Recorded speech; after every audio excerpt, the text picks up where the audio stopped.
في الفيديو ده أنا عاوز أكلمك عن 3 حاجات. أول حاجة هي إيه مشكلتي مع إدارة الغضب، وتاني حاجة أكيد عاوزين نعرف إيه هو الغضب نفسه، وهتفاجأ جدا لما تعرف الغضب هو في حقيقته عبارة عن إيه. وتالت حاجة مش هقدر أقولها لك دلوقتي لأنها معتمدة على أول حاجتين، لازم نشرح أول حاجتين الأول عشان تقدر تفهم اللي أنا أقصده لما نيجي نتكلم عن تالت حاجة. خليني أسألك سؤال، هي مش كلمة إدارة دي المفروض تنطبق على الحاجات القيمة في حياتنا والموجودة دايما في حياتنا اليومية، يعني مثلا زي إدارة الفلوس، إدارة الأعمال. الغضب مش المفروض إنه يكون دائم، ما ينفعش يكون موجود في حياتنا بشكل دائم على طول، فنضطر إن احنا نعرف إزاي نديره. ومعلش خلينا نمشي خطوة خطوة وخدني على قد عقلي لحد الآخر. امسك لي بقى النقطة التانية، وهي هو إيه الغضب أساسا؟ الغضب يا صديقي الجميل هو خوف، ودي مش قناعة أنا عايزك تصدق فيها أو ترفضها، أنا بس عايزك تفتكر آخر مرة أنت كنت فيها غضبان قوي. وخليني أسألك كده، هو أنت مش ساعتها كده لو دورت جوه نفسك وأنت غضبان جدا مش كنت خايف؟ ما كانش في خوف جواك؟ مستحيل إن الغضب يوجد من غير خوف، لأن زي ما قلت لك الغضب هو خوف، بس هما وشين لنفس الحاجة.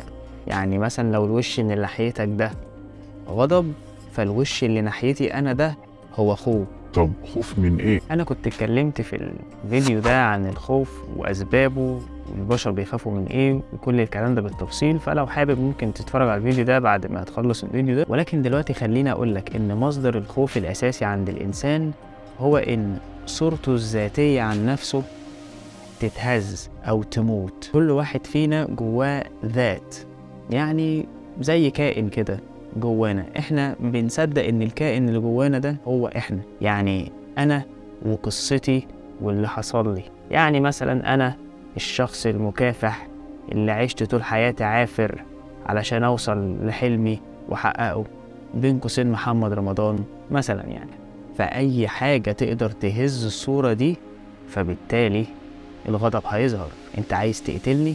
إيكارت تولي مؤلف كتاب The Power of Now بيسمي الحتة دي the little me أو أنا الصغنونة. أي حد يحاول يجي جنب الصورة دي أو الأنا دي، لا أنا أخاف وأغضب وأهاجمه، الشخص ده يتحول يبقى عدوي. فبالتالي أي كلمة أو أي انتقاد ممكن تحسسك إنك قليل أو تحسسك إنك ضعيف، فبالتالي ده بالنسبة لعقلك خطر. وعقلك أول ما يقول إن في خطر خلاص جسمك مش بيناقشه، على طول بيطلع ردة الفعل المناسبة اللي هي استجابة القتال أو الهروب، اللي من ضمن أدواتها الغضب. في خطر فأنا لازم يكون عندي طاقة كبيرة جدا عشان أقدر إني أهاجمه أو أجري. الطاقة دي إحنا بنسميها غضب. وبتبدأ تشوف الشخص اللي هز الصورة عندك دي، بتشوفه طبعا كأنه عدو ليك حتى لو كان طفل مثلا.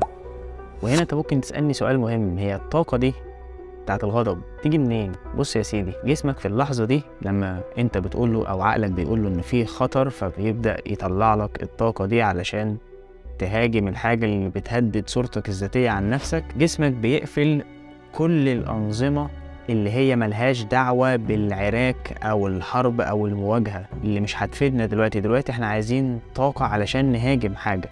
فبالتالي هنفكر، هنحلل، محتاجين التخيل، محتاجين الإبداع، محتاجين الجهاز المناعي. كل الحاجات دي الجسم بيوقفها. هو مش الغضب بيعمي برضو ولا ايه؟ الجملة دي احنا بنقولها في مصر على طول علشان بنلاحظ ان الشخص الغضبان ممكن يعمل حاجة وبعد كده يندم عليها، يقول انا ازاي عملت كده. حضرتك عملت كده لان الحاجات اللي في مخك prefrontal cortex المسؤولة عن التفكير واتخاذ القرار بتكون واقفة وانت غضبان. يعني لما حد يقولك انا لما اكون غضبان مش بفكر، لا دي حاجة حرفية، ده مش تعبير مجازي. هو فعلا ما ينفعش تقدر تفكر صح او غلط، ما ينفعش تقدر تفكر اصلا وانت غضبان. وبالنسبة لجهازك المناعي بيقف، لان زي ما قلت لك احنا في خطر دلوقتي اهم من ان احنا نحارب البكتيريا الضارة اللي في جسمنا، فنوقف الجهاز المناعي، ولما الخطر ده يروح بإذن الله نبقى نعالج الموضوع تاني ونرجع التوازن تاني. وجسمك في طبيعته في جهاز مسؤول عن كده، يعتبر الفرامل بتاعة الجسم، اسمه الباراسمباثيك نيرفس سيستم. بغض النظر عن اسمه المهم ان الجهاز ده عامل شبه الفرامل، لما تثور او تغضب والهرمونات عندك تبقى بايظه والدنيا متكعمله ومفيش توازن، فالجهاز ده بيهدي الدنيا خالص وبيطلع هرمونات تساعد على الاسترخاء واستعاده توازن الجسم، ويشغل الجهاز المناعي تاني والدنيا بتبقى حلوه. وده يجيبنا للمشكله الاساسيه اللي انا بنبهك ليها. تخيل بقى معايا المثال ده، ان عربيه حد راكبها ودايس على البنزين والفرامل في نفس الوقت، تفتكر العربية دي هتعمل ايه او ايه اللي هيحصل فيها؟ مبدئيا كده بسم الله الرحمن الرحيم، الفرامل في ذمة الله راحت، والعربية الموتور بتاعها كمان باظ، العربية هتتدمر لو الحركة دي فضلت تتعمل في العربية كل يوم، صح؟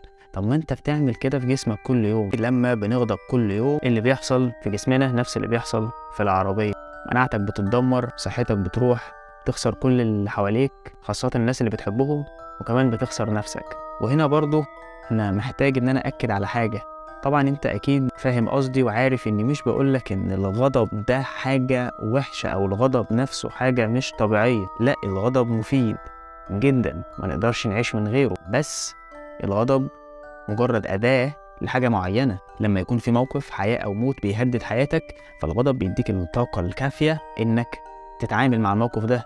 يعني مثلا في حد بيأذي ابنها، ده موقف حياة أو موت، فبالتالي الأم جسمها بيديها طاقة كبيرة جدا جدا جدا تقدر إن هي تحمي بيها ابنها. الغضب موجود في جسمك عشان كده. فده يجيبنا للنقطة التالتة اللي هكلمك عليها دلوقتي، وهو إزاي إحنا نتعامل مع الخوف. طبعا انا ما كانش ينفع اقول لك الجمله دي في الاول، لان انت ساعتها كنت هتقول لي ايه علاقه الخوف بالغضب. دلوقتي انت بقيت عارف ان الغضب هو خوف، فبالتالي انت علشان تعالج الغضب انت لازم تعالج الخوف. فعشان كده الخطوه التانيه بالنسبه لك هو انك تركز على الخوف اللي جواك وتعالجه. طبعا انا مش هسيبك كده، بقدم لك الفيديوهين دول هيساعدوك جدا في انك تفهم مخك بيخاف من ايه، فبالتالي انت بتخاف من ايه، وازاي تقدر تعالج الخوف. اشوفك على خير، انا نادر رجب، سلام.